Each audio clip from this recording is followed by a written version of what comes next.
नमस्कार दोस्तों, कैसे हैं आप सभी लोग। हमें आशा है कि आप सभी लोग अच्छे होंगे। आप सभी लोगों का ब्रजेश राज अकेडमी में स्वागत है। आज हम प्राचीन इतिहास के संगम काल टॉपिक का एमसीक्यू बेस पर डिस्कशन करेंगे, जो कि बिहार की परीक्षा के लिए बहुत ही महत्वपूर्ण है। तो चलिए हम बिना किसी देरी से क्लास को शुरू करते हैं। क्वेश्चन नंबर 179 है, संगम युग में उरैयूर किस लिए विख्यात था। ऑप्शन ए है मसालों के व्यापार का महत्वपूर्ण केंद्र, बी है कपास के व्यापार का महत्वपूर्ण केंद्र, सी है विदेश व्यापार का महत्वपूर्ण व्यापारिक केंद्र, डी है आंतरिक व्यापार का महत्वपूर्ण केंद्र। चलिए आप सभी लोग इसका आंसर बताइए।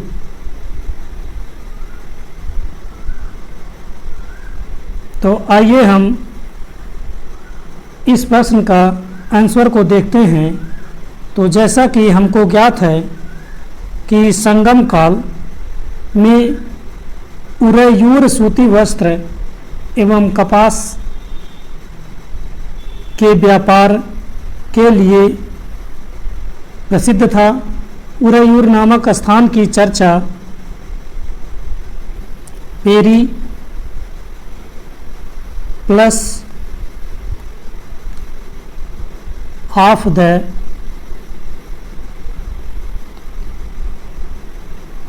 इरीथ्रियन सी में हुई है। मदुरा वस्त्र उद्योग का प्रमुख केंद्र था। इस प्रकार 179 का ऑप्शन नंबर डी सही हो जाएगा। कपास के व्यापार का महत्वपूर्ण केंद्र था। अब हम नेक्स्ट क्वेश्चन पर चलते हैं। क्वेश्चन नंबर 180 है, निम्नलिखित राजवंशों में किसका उल्लेख संगम साहित्य में नहीं हुआ है। ऑप्शन ए है कदंब, बी है चेर, सी है चोल, डी है पांड्य। चलिए आप सभी लोग इसका आंसर बताइए।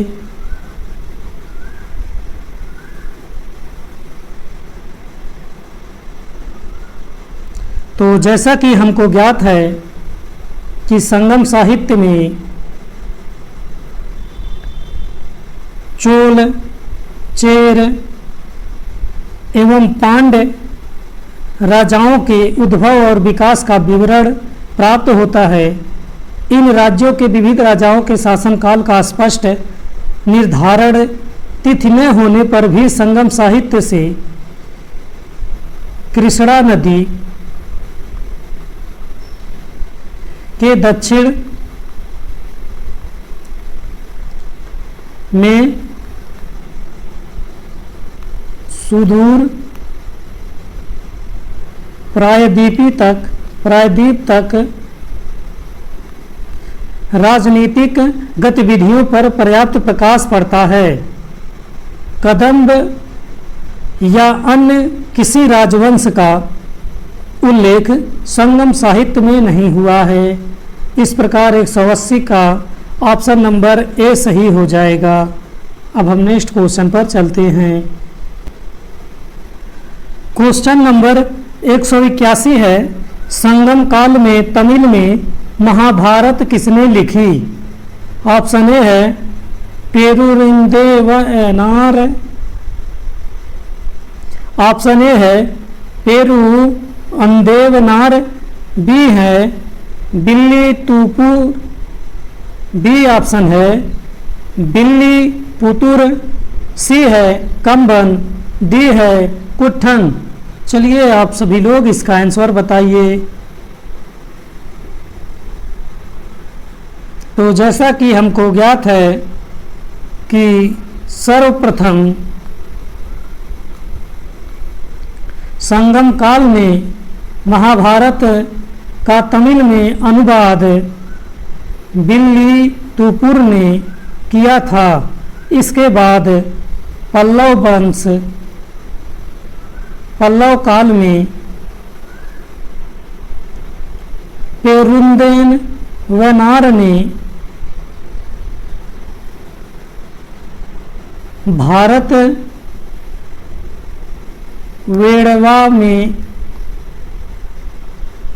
वेड़वा नाम से महाभारत का तमिल में अनुवाद किया। तेलुगु में महाभारत की रचना नन्नय्या और तिक्कन्ना ने किया था। इस प्रकार 181 का ऑप्शन नंबर बी सही हो जाएगा। बिल्ली पुतुर। इस प्रकार संगम काल समाप्त होता है। चूँकि यह बहुत छोटा टॉपिक है, अब हम नेक्स्ट टॉपिक पर चलते हैं, जो है गुप्त काल एवं गुप्तोत्तर काल। इसके अंतर्गत जो भी बिहार के एग्ज़ाम में क्वेश्चन पूछा गया है उसको हम एमसीक्यू के माध्यम से चलिए डिस्कशन करते हैं। तो क्वेश्चन नंबर 182 है, निम्नलिखित में से किस वंश ने सबसे अधिक समय तक शासन किया? ऑप्शन ए है गुप्त, बी है कुषाण, सी है मौर्य, डी है वर्धन, ई है उपर्युक्त में से कोई नहीं या उपर्युक्त में से एक से अधिक। चलिए आप सभी लोग इसका आंसर बताइए।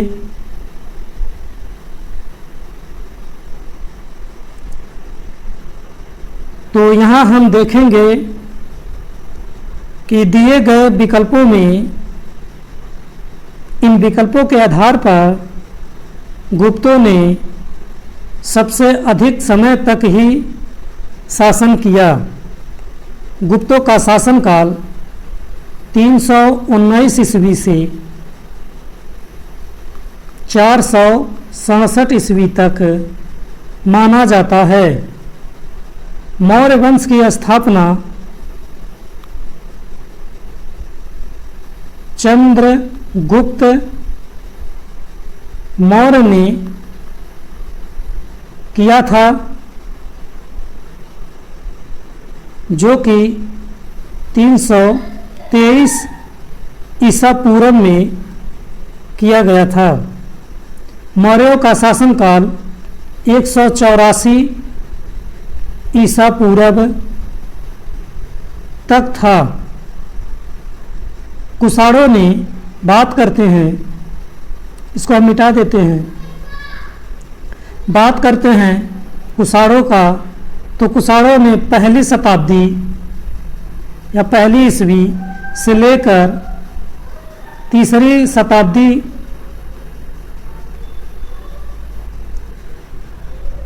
तक शासन किया। नेक्स्ट ऑप्शन बात करते हैं वर्धन राजवंश में, जिसे पुष्यभूति वंश भी कहा जाता है। इसका शासनकाल 590 ईस्वी से लेकर 647 ईस्वी तक माना जाता है। तो इस प्रकार 182 का ऑप्शन नंबर ए सही हो जाएगा, गुप्त काल। अब हम नेक्स्ट क्वेश्चन पर चलते हैं। क्वेश्चन नंबर 183 है, एरड़ अभिलेख का संबंध किस शासक से है? ऑप्शन ए है बुद्धगुप्त, बी है स्कंदगुप्त, सी है कुमारगुप्त, डी है उपर्युक्त में से कोई नहीं। चलिए आप सभी लोग इसका आंसर बताइए। जैसा कि हमको ज्ञात है कि एरड़ अभिलेख का संबंध भानुगुप्त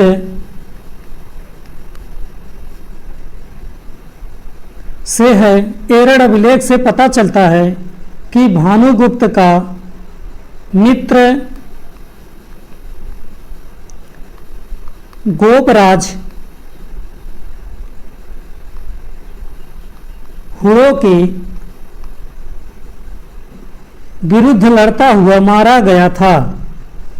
गोपराज की पत्नी अपने पति के शव के साथ अग्नि समाधि ले ली थी। यह सती प्रथा का प्राचीनतम अभिलेखीय साक्ष्य है।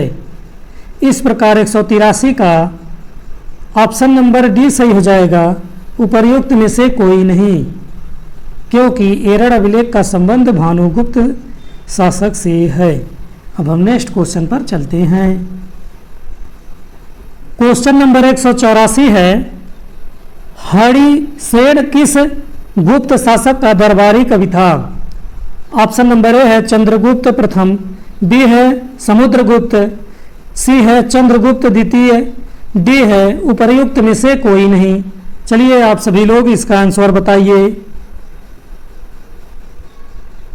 जैसा कि हमको ज्ञात है कि हरिसेन गुप्त सम्राट समुद्रगुप्त का दरबारी कवि था। इसने ही प्रयाग प्रशस्ति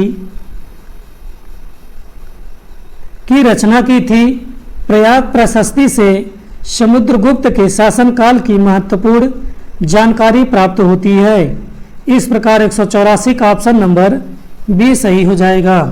अब हम नेक्स्ट क्वेश्चन पर चलते हैं। क्वेश्चन नंबर 185 है, पंचतंत्र किसके द्वारा लिखा गया है? ऑप्शन ए है कालिदास, बी है हरिसेन, डी सी है विष्णु शर्मा, डी है विशाख दत्त। चलिए आप सभी लोग इसका आंसर बताइए।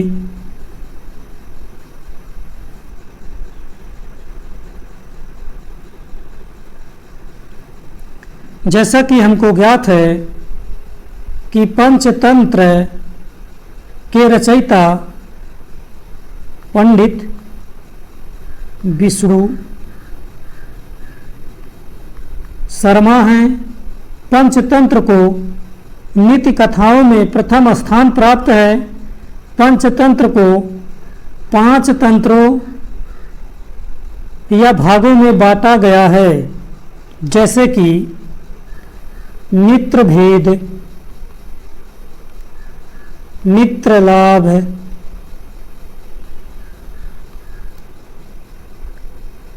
काको लुकियम, लब्ध, प्रयास तथा अपरिचित कारक हैं। इस प्रकार 185 का ऑप्शन नंबर सी सही हो जाएगा। अब हम नेक्स्ट क्वेश्चन पर चलते हैं।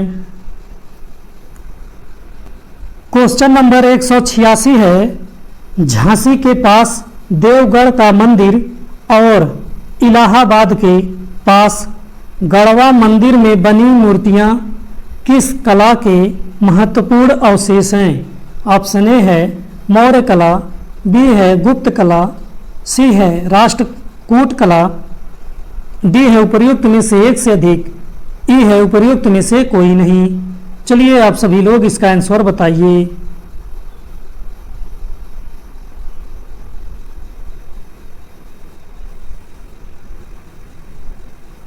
तो जैसा कि हमको ज्ञात है कि झांसी के पास देवगढ़ का मंदिर और इलाहाबाद के पास गढ़वा मंदिर में बनी मूर्तियां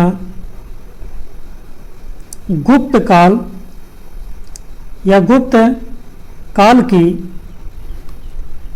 स्थापत्य कला के महत्वपूर्ण अवशेष हैं। गुप्त मूर्ति कला में बौद्ध, जैन और हिंदू इन तीनों धर्मों के अतिरिक्त गैर धार्मिक विषयों की मूर्तियां भी बनाई गई हैं। सारनाथ, मथुरा और पाटली पुत्र गुप्तकालीन मूर्तियों के प्रमुख केंद्र हैं। इस प्रकार 186 का ऑप्शन नंबर बी सही हो जाएगा, गुप्त कला। अब हम नेक्स्ट क्वेश्चन पर चलते हैं। क्वेश्चन नंबर 187 है, किस गुप्त शासक ने सर्वप्रथम महाराजा धीराज की उपाधि धारण की? ऑप्शन ए है श्रीगुप्त, बी है समुद्रगुप्त, सी है चंद्रगुप्त, डी है चंद्रगुप्त द्वितीय, ई है उपर्युक्त में से कोई नहीं या उपर्युक्त में से एक से अधिक। चलिए आप सभी लोग इसका आंसर बताइए।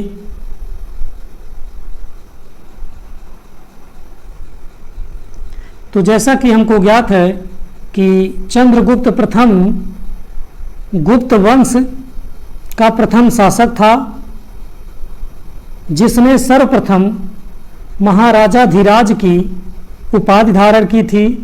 इसका शासनकाल 319 ईस्वी से 335 ईस्वी तक का था। इस प्रकार 187 का ऑप्शन नंबर सी सही हो जाएगा। अब हम नेक्स्ट क्वेश्चन पर चलते हैं। क्वेश्चन नंबर 188 है, नालंदा ताम्रलेख में किस गुप्त शासक को परम भागवत कहा गया है? ऑप्शन ए है चंद्रगुप्त प्रथम, बी है चंद्रगुप्त द्वितीय, सी है समुद्रगुप्त, डी है स्कंदगुप्त, ई है उपर्युक्त में से कोई नहीं या उपर्युक्त में से एक से अधिक। चलिए आप सभी लोग इसका आंसर बताइए।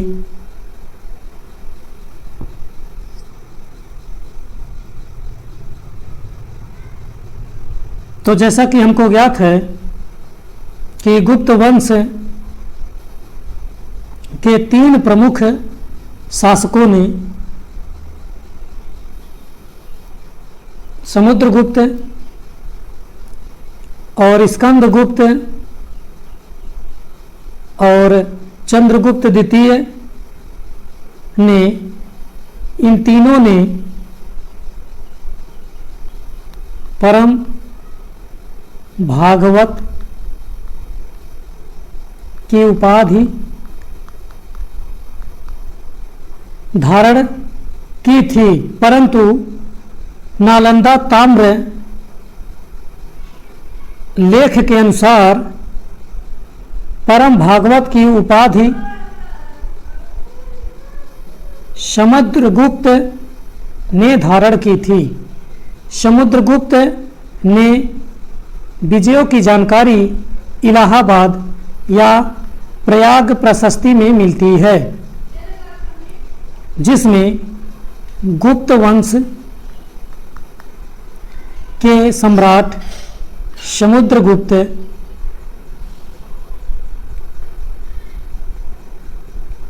के दरबारी हरिसेन द्वारा रचित लेख है। समुद्रगुप्त के विजयों से प्रभावित होकर विंसेंट स्मिथ ने समुद्रगुप्त को भारत का नेपोलियन कहा है। प्रयाग प्रशस्ति के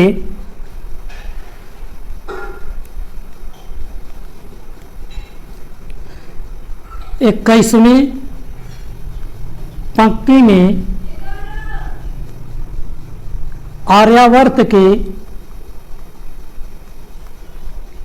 9 शासकों का वर्णन मिलता है। इस प्रकार 188 का ऑप्शन नंबर सी सही हो जाएगा। अब हम नेक्स्ट क्वेश्चन पर चलते हैं।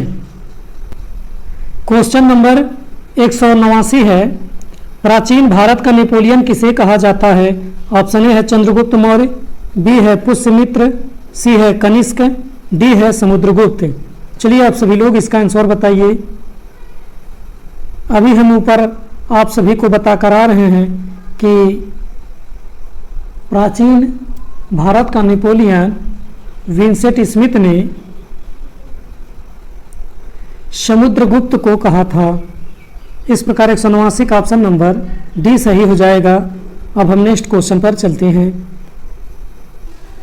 क्वेश्चन नंबर 190 है, इलाहाबाद स्तंभ अभिलेख की 21वीं पंक्ति में आर्यावर्त के कितने शासकों का जिक्र किया गया है? ऑप्शन ए है 6, बी है 7, सी है 8, डी है 9, ई है उपर्युक्त में से कोई नहीं या उपर्युक्त में से एक से अधिक। चलिए आप सभी लोग इसका आंसर बताइए। इसको भी हम अभी आप सभी को ऊपर क्वेश्चन में बता करा रहे हैं कि इलाहाबाद स्तंभ अभिलेख के 21वीं पंक्ति में आर्यावर्त के 9 शासकों का वर्णन किया गया है। इस प्रकार 190 का ऑप्शन नंबर डी सही हो जाएगा। अब हम नेक्स्ट क्वेश्चन पर चलते हैं। क्वेश्चन नंबर 191 है, प्रसिद्ध इलाहाबाद प्रशस्ति का लेखक कौन था? ऑप्शन ए है कालिदास, बी है हरिसेन, सी है रवि कीर्ति, डी है शूद्रक, ई है उपर्युक्त में से कोई नहीं या उपर्युक्त में से एक से अधिक। चलिए आप सभी लोग इसका आंसर बताइए। तो इसको भी हम अभी बता करा रहे हैं आपको ऊपर क्वेश्चन में कि प्रसिद्ध इलाहाबाद प्रशस्ति का लेखक हरिसेन था। इस प्रकार 191 का ऑप्शन नंबर बी सही हो जाएगा। अब हम नेक्स्ट क्वेश्चन पर चलते हैं। क्वेश्चन नंबर 192 है, समुद्रगुप्त के विजयों का उल्लेख किसमें मिलता है? ऑप्शन ए है मथुरा शिलालेख में, बी है गिरनार अभिलेख में, सी है ऐहोल अभिलेख में, डी है इलाहाबाद अभिलेख में। चलिए आप सभी लोग इसका आंसर बताइए। इसे भी हम ऊपर के क्वेश्चन में डिस्कशन किए हैं कि समुद्रगुप्त के विजयों का उल्लेख इलाहाबाद अभिलेख में मिलता है। इस प्रकार 192 का ऑप्शन नंबर डी सही हो जाएगा। अब हम नेक्स्ट क्वेश्चन पर चलते हैं। क्वेश्चन नंबर 193 है, किस वंश ने सबसे अधिक समय तक शासन किया? ऑप्शन ए है मौर्य वंश, बी है शुंग वंश, सी है गुप्त वंश, डी है कुषाण वंश। चलिए आप सभी लोग इसका आंसर बताइए।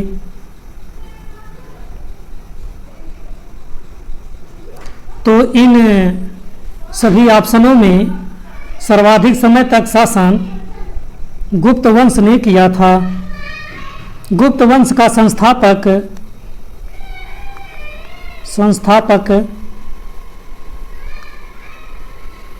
श्रीगुप्त था। चंद्रगुप्त प्रथम पहला गुप्त वंश का शासक था जिसने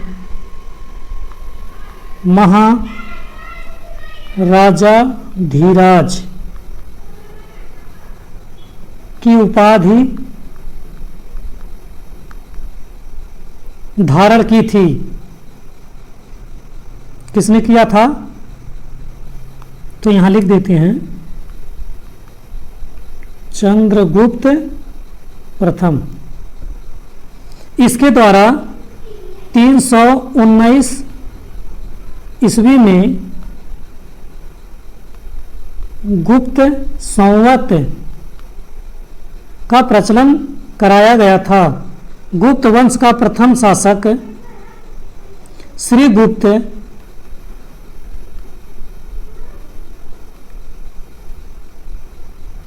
275 ईस्वी से लेकर 280 ईस्वी और अंतिम शासक विष्णु गुप्त 540 ईस्वी से 550 ईस्वी तक किया था। गुप्त स्वर्ण मुद्राओं को उनके अभिलेख में दिनार कहा गया है। गुप्त शासकों ने मंदिरों और ब्राह्मणों को सबसे अधिक ग्राम अनुदान किया। तो आइए हम इसके बारे में और देखते हैं। गुप्त शासकों ने मंदिरों और ब्राह्मणों को सबसे अधिक ग्राम अनुदान दिया। गुप्त काल में भूमि राजस्व की दर उपज का 6वां भाग था। नगरों का क्रमिक पतन गुप्त काल की एक महत्वपूर्ण विशेषता थी। आर.एस. शर्मा जी का मानना है कि गुप्त एवं गुप्तोत्तर काल में धन अर्थव्यवस्था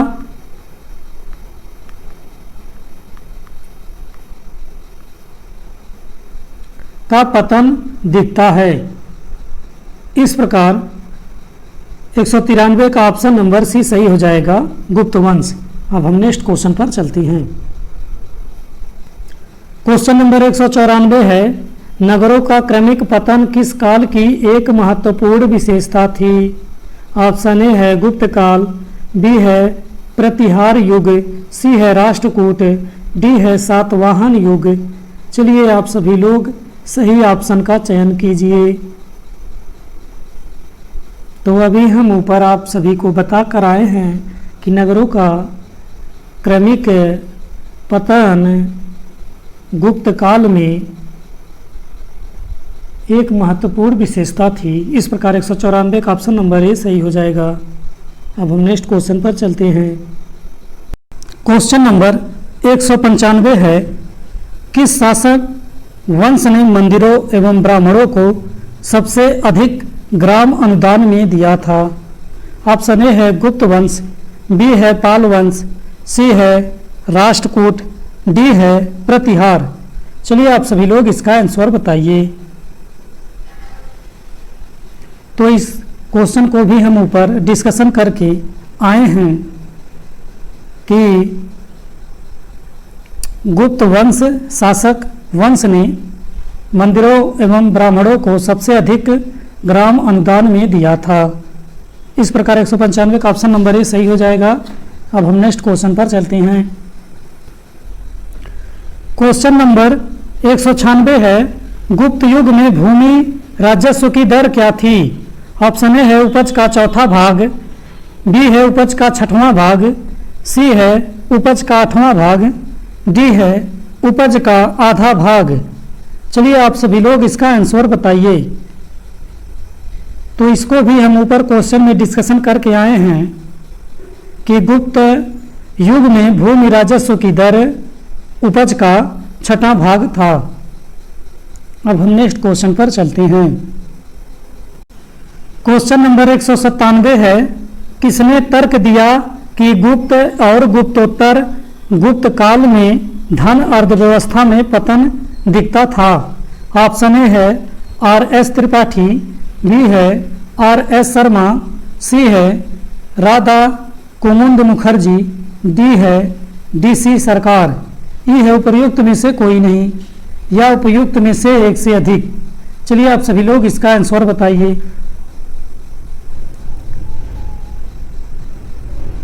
तो इसको भी हम ऊपर डिस्कशन करके आए हैं कि गुप्त और गुप्तोत्तर काल में धन